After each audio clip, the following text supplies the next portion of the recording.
SIR లాంటి వివాదాలు అదేవిధంగా అభ్యర్థులపై దాడులు లాంటి ఉద్రిక్తతలతో కొనసాగినటువంటి పశ్చిమ బెంగాల్ ఎన్నికల్లో ఇప్పుడు ఈవీఎం ట్యాంపరింగ్ అనేటువంటి సంచలనాలు కూడా నమోదవుతున్నాయి.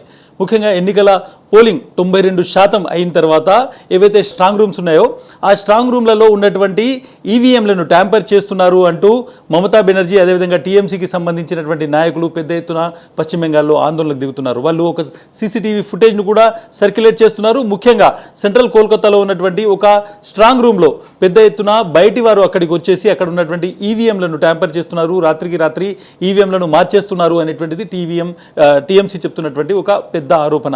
దీనికి సంబంధించి వాళ్ళు ఒక సీసీటీవీ ఫుటేజ్ను కూడా సర్క్యులేట్ చేస్తున్నారు. కేవలం సెంట్రల్ కోల్కతాలోనే కాదు, ఇప్పటివరకు దాదాపు మొత్తం పశ్చిమ బెంగాల్లో 77 చోట్ల ఈవీఎంలకు సంబంధించిన ట్యాంపరింగ్ ఫిర్యాదులు నమోదయ్యాయని ఎలక్షన్ కమిషన్ చెప్తోంది. అయితే ఇవి కరెక్ట్ కాదని చెప్తుంది. కేవలం డైమండ్ హార్బర్, అదేవిధంగా కోల్కతా, అదేవిధంగా మనం చూసుకుంటే ఫాల్టా అనేటువంటి ఏవైతే ఏరియాస్ ఉన్నాయో ఈ ఏరియాలోనే మొత్తం 77 ఫిర్యాదులు వచ్చాయని మాట చెప్తున్నారు. ఇందులో కేవలం ఫాల్టా అనేటువంటి ఒక పర్టికులర్ ఏరియా, కోల్కతాకు సంబంధించినటువంటి ఏరియాలో దాదాపు 32 చోట్ల ఈవీఎంలకు సంబంధించినటువంటి ట్యాంపరింగ్ జరిగింది అనేటువంటిది ఫిర్యాదు అందింది అనేటువంటిది ఈ ఎలక్షన్ కమిషన్ చెప్తున్నటువంటి మాట. నిజంగానే ఇన్ని చోట్ల పూర్తిగా ఈవీఎంల ట్యాంపరింగ్ జరుగుతుందా, అసలు నిజంగానే ఈ సీసీటీవీ ఫుటేజ్ ఏంటిది అనేటువంటిది ఇప్పుడు దేశవ్యాప్తంగా పెద్ద ఎత్తున చర్చ జరుగుతుంది. ముఖ్యంగా తాము ఓడిపోతున్నామని బీజేపీ అనేటువంటిది పెద్ద ఎత్తున ఇక్కడ ఉన్నటువంటి ఈవీఎంలను ట్యాంపర్ చేస్తుంది. రాత్రి తమకు సంబంధించినటువంటి అధికారులను అక్కడ పెట్టి ఆ ఈవీఎంలలో ఉన్నటువంటి ఓట్లను మారుస్తుంది అనేటువంటిది మమతా బెనర్జీతో పాటు చాలామంది టీఎంసీకి సంబంధించినటువంటి నాయకులు ఆరోపిస్తున్నారు. మమతా బెనర్జీ డైరెక్ట్గా భవానీపూర్కు సంబంధించినటువంటి ఎక్కడైతే ఆమె కంటెస్ట్ చేస్తున్నారో దానికి సంబంధించినటువంటి ఒక స్ట్రాంగ్ రూమ్ దగ్గరికి వెళ్ళి ఆమె తీవ్రంగా ఆందోళనకు దిగారు. అక్కడ ఉన్నటువంటి అధికారులతో గొడవకు దిగారు. లోపల పూర్తిగా ఈ మొత్తం ఈవీఎంలను మార్చేస్తున్నారు అనేటువంటి ఒక ఆందోళనకు ఆమె సిద్ధమైనటువంటి సిచ్యువేషన్. మొత్తంగా చూసుకుంటే నిజంగానే ఒక ముఖ్యమంత్రి స్థాయి వ్యక్తి ఒక స్ట్రాంగ్ రూమ్ దగ్గరికి వెళ్ళి ఆందోళన చేయడం అనేటువంటిది పెద్ద ఇష్యూ. దీంతోపాటు టీఎంసీ హైకోర్టును కూడా, కోల్కతా హైకోర్టును కూడా ఆశ్రయించింది. ముఖ్యంగా టీఎంసీ వాళ్ళు చెప్తుంది ఏంటంటే సెంట్రల్ రిజర్వ్ ఫోర్సెస్ ఏవైతే ఉన్నాయో, ముఖ్యంగా ఎలక్షన్ కమిషను కేంద్ర బలగాలను స్ట్రాంగ్ రూమ్ల దగ్గర ఏదైతే మోహరించడం అనేటువంటి దాన్ని మేము యాక్సెప్ట్ చేయము. ఈ మొత్తం కేంద్ర బలగాలను అడ్డు పెట్టుకొని పశ్చిమ బెంగాల్లో పూర్తిగా ఈ మొత్తం ఈవీఎంలను ట్యాంపర్ చేస్తున్నారు, ఎన్నికల ప్రక్రియను ట్యాంపర్ చేస్తున్నారు అనేటువంటిది మమతా బెనర్జీ అదేవిధంగా టీఎంసీ చేస్తున్నటువంటి ఆరోపణ. అయితే కోల్కతా హైకోర్టు ఈ పిటిషన్ను పూర్తిగా తిరస్కరించింది, కొట్టేసింది. సెంట్రల్ ఫోర్సెస్ ఏవైతే ఉన్నాయో వాటి ఆధ్వర్యంలోనే ఈ మొత్తం ఈవీఎంలకు సంబంధించినటువంటి రక్షణ, స్ట్రాంగ్ రూమ్లకు సంబంధించిన రక్షణ కొనసాగుతుంది అనేటువంటి మాట చెప్తున్నారు. ఇక మొత్తం టీఎంసీ కావచ్చు, మమతా బెనర్జీ ఏవైతే ఈ ఆరోపణలు చేస్తుందో మొత్తం ఈ ఈవీఎంల ట్యాంపరింగ్ జరుగుతుంది, ఈవీఎంలను రాత్రి మార్చేస్తున్నారు, అందులో ఓట్లను మార్చేస్తున్నారు అనేటువంటి ఒక ఆందోళన ఏదైతే పశ్చిమ బెంగాల్ వ్యాప్తంగా మొత్తం టీఎంసీ చేస్తుందో దానికి సంబంధించి ఎలక్షన్ కమిషన్ చాలా స్పష్టంగా చెప్పింది. ఏదైతే ఒక లైవ్ స్ట్రీమింగ్ సంబంధించినటువంటి మొత్తం ఈ స్ట్రాంగ్ రూమ్ల దగ్గర లైవ్ స్ట్రీమింగ్ కూడా పెట్టడం జరిగింది. ఒక లైవ్ స్ట్రీమింగ్కి సంబంధించినటువంటి వీడియో ఏదైతే సర్క్యులేట్ చేస్తుందో టీఎంసీ, ఆ వీడియోలో కొంతమంది అధికారులు ఉన్నారు, వాళ్ళు బయటి వాళ్ళు కాదు, అధికారులు మాత్రమే.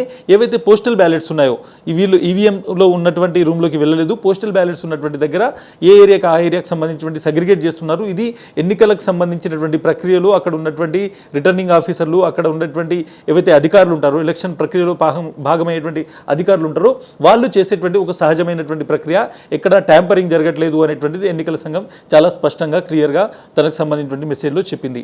ఇక బీజేపీ కూడా దీన్ని రాజకీయం చేస్తుంది. ముఖ్యంగా ఏవైతే ఈ తప్పుడు ఆరోపణలు చేస్తున్నారో మమతా బెనర్జీ లాంటి వాళ్ళు డైరెక్ట్గా ఒక ముఖ్యమంత్రి ఒక స్ట్రాంగ్ రూమ్ దగ్గరికి వెళ్ళి గొడవ చేయడము, అక్కడ ఆందోళన చేయడము, అక్కడ ఉన్నటువంటి వాళ్ళను బెదిరించేటువంటి ప్రయత్నం చేయడం, ఇవన్నీ చూస్తుంటే మమతా బెనర్జీ ఓడిపోతున్నారు, మమతా బెనర్జీ గెలిచేటువంటి సిచ్యువేషన్ లేదు.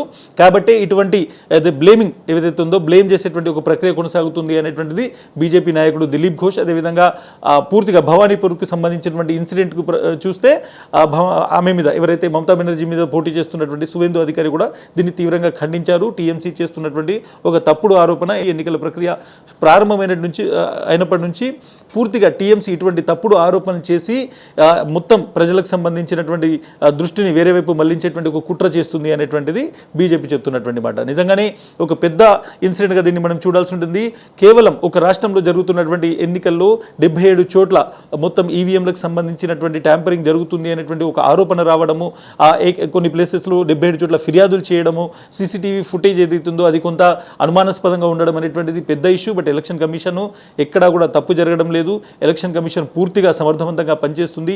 ఎక్కడ కూడా ఈ మొత్తం ఈవీఎంల ట్యాంపరింగ్ అనేటువంటిది లేదు. కేవలం ఎన్నికల సంఘం ఆధ్వర్యంలో అక్కడ ఉన్నటువంటి అధికారులు రొటీన్గా పోస్ట్ పోల్ తర్వాత అంటే పోలింగ్ జరిగిన తర్వాత ఏదైతే రొటీన్ ప్రక్రియ ఉందో దానిలో భాగంగానే ఈ మొత్తం ఈవీఎంలను తరలించేటువంటి పని కావచ్చు, లేకుంటే అక్కడ ఉన్నటువంటి పోస్టల్ బ్యాలెట్లను ఏదైతే మార్చేటువంటి పోస్టల్ బ్యాలెట్లు ఏవైతే ఉంటే వాటిని సెగ్రిగేట్ చేసేటువంటి పని చేస్తున్నారు అనేటువంటిది ఎన్నికల సంఘం చెప్తుంది. బట్ పూర్తిగా టీఎంసీ దీని మీద ఆందోళనకు సిద్ధమవుతుంది, పూర్తిగా దీన్ని ఒక పొలిటికల్ ఇష్యూగా మారుస్తుంది. డెఫినెట్గా ఆందోళన మాత్రం టీఎంసీలో చాలా పెద్ద ఎత్తున కనిపిస్తుంది. నంబర్ ఆఫ్ ప్రెస్ కాన్ఫరెన్సెస్ చూసినా, ఎక్కడెక్కడైతే టీఎంసీకి సంబంధించినటువంటి సభ్యులు ఆందోళనకు దిగారో ఆ నంబర్ చూసినా డెఫినెట్గా దీన్ని రాష్ట్ర వ్యాప్తంగా ఒక ఇష్యూ ఎలక్షన్ తర్వాత కూడా టీఎంసీ అనేటువంటి చేయడం బట్టి చూస్తే కొంత ఆందోళన టీఎంసీలో కనిపిస్తుంది. ఇది ఎటువంటి ఆందోళన అనేటువంటిది మాత్రం మే 4న క్లియర్ అయ్యేటువంటి అవకాశం కనిపిస్తుంది. బట్ మొత్తానికి సంచలనాలు ఉద్రిక్తతలతో స్టార్ట్ అయినటువంటి ఈ మొత్తం ఎలక్షన్ ప్రక్రియ ఇప్పుడు వివాదాలతో కూడా పోస్ట్ పోల్ తర్వాత వివాదాలతో కొనసాగుతున్నటువంటి పరిస్థితి కనిపిస్తుంది.